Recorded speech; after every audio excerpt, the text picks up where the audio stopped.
بعض اوقات ہم اپنی انا کی وجہ سے ایک دوسرے سے روٹھے رہتے ہیں، جبکہ ہمارے اندر کا انسان صلح چاہتا ہے۔ تم بغیر نکاح کے محبت پہ کیسے یقین کر لیتی ہو گڑیا؟ یہاں تو شادی شدہ کو 10 سالہ محبت اور 2 بچوں کے ساتھ طلاق ہو جاتی ہے۔ وقت، موسم اور لوگوں کی ایک ہی فطرت ہوتی ہے، کب کون کہاں بدل جائے پتہ ہی نہیں چلتا۔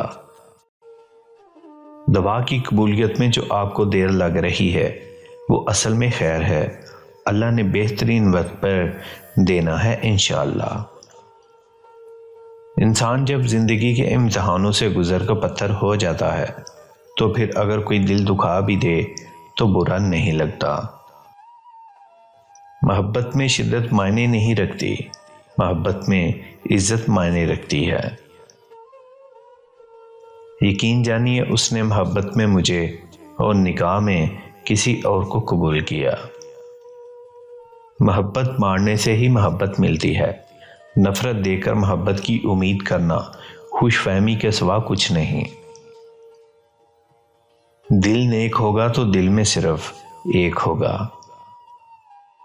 دوسروں کے صبر کا امتحان نہ لیا کریں، ایسا کرنے والوں کو اکثر پچھتاتے ہوئے دیکھا ہے۔